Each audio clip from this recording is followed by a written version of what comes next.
اعوذ باللہ من الشیطان الرجیم بسم اللہ الرحمن الرحیم۔ آپ سب کو میرے یوٹیوب چینل میں السلام علیکم ورحمۃ اللہ وبرکاتہ۔ آج میں ایک بہت اہم موضوع پر بات کرنے جا رہی ہوں کہ کیا ایک مسلمان روزہ چھوڑ سکتا ہے؟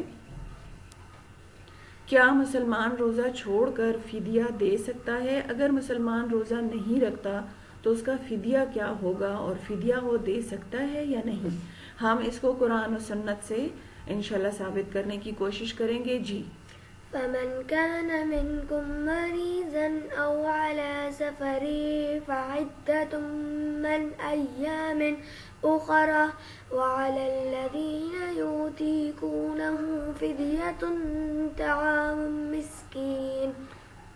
ترجمہ: اگر تم میں سے کوئی بیمار ہو یا سفر پر ہو تو دوسرے دنوں میں اتنی ہی تعداد پوری کر لے، اور جو لوگ روزہ رکھنے کی قدرت رکھتے ہوں پھر نہ رکھیں تو وہ فدیہ دیں۔ ایک روزے کا فدیہ ایک مسکین کو کھانا کھلانا ہے۔ یہ سورۃ البقرہ آیت نمبر 183۔ نمبر 2، اگر کوئی شخص روزہ رکھنے کی استطاعت رکھتا ہو لیکن پھر بھی روزے چھوڑ کر اس کے بدلے فدیہ دے تو ایسا کرنا درست نہیں ہے۔ یہ بات درست نہیں کہ وہ روزہ رکھ سکتا ہے اور پھر بھی وہ روزہ چھوڑ کر فدیہ دینا شروع کر دے، تو یہ غلط ہو جائے گا۔ درست کیا ہے کہ اللہ نے بیماروں اور مسافروں کو روزوں کی چھوٹ دی ہے، لیکن اس دوران جتنے روزے چھوٹے ہیں بعد میں ان کی قضا لازم ہے۔ بیماروں کی مختلف اقسام: وقتی اور نارمل بیماری، جس میں مریض شفا پا جاتا ہے، ایسا شخص رمضان کے بعد اگلے رمضان سے پہلے اپنے قضا روزے رکھے گا، اور ضروری نہیں سارے قضا روزے ایک ساتھ ہی رکھے جائیں، یعنی وہ اس طرح بھی کر سکتا ہے کہ چند دن 2 یا 3 دن اس نے روزہ رکھا، پھر 1-2 دن اس نے بریک لی، پھر اس نے روزے رکھے، پھر اس نے بریک لی، اگر وہ تمام روزے اکٹھے نہیں رکھ سکتا۔ دوسرا اصول دیکھیں، مستقل اور دائمی بیماری۔ اگر کوئی ایسی بیماری میں مبتلا ہے اور رمضان کے بعد بھی صحت یابی کے چانسز نہیں، روزہ رکھنے اور قضا کرنے کی بھی طاقت نہیں، تو ایسا انسان ہر روزے کے بدلے ایک مسکین کو 2 وقت کا بطور فدیہ کھانا کھلا دے۔ ہر مریض اپنے معاملے کو زیادہ جانتا ہے۔ روزہ اللہ کی طرف سے فرض عبادت ہے، اور اگر کوئی ہیلے بہانے سے روزے چھوڑتا ہے تو اس کو اللہ کے سامنے جواب دہ ہونا ہے۔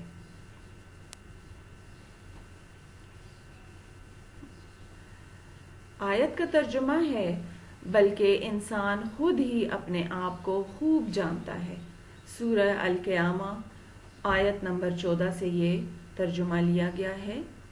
اگر بڑھاپا اس قدر ہے کہ انسان اپنی عقل کھو بیٹھا ہے اور کمزوری کی وجہ سے بھوک اور پیاس برداشت نہیں کر سکتا، تو ایسے شخص کے لیے روزے کی رخصت ہے، لیکن اس کے بدلے اسے فدیہ دینا ہوگا۔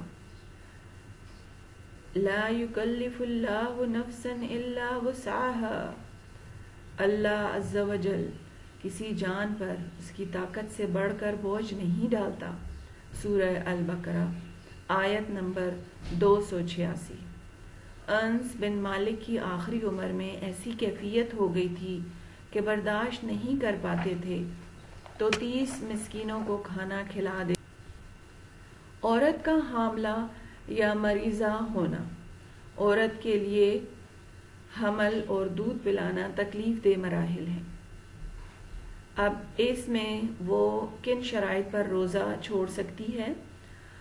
نمبر 1، اگر ڈاکٹر کہتے کہ دوران حمل روزہ رکھنے سے ماں یا بچے کی جان کو خطرہ ہے تو حاملہ عورت کو روزے کی رخصت ہے۔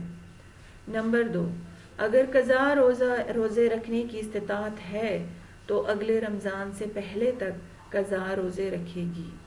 نمبر 3، اگر حاملہ عورت میں قضا روزوں کی استطاعت نہیں ہے تو وہ فدیہ دے گی۔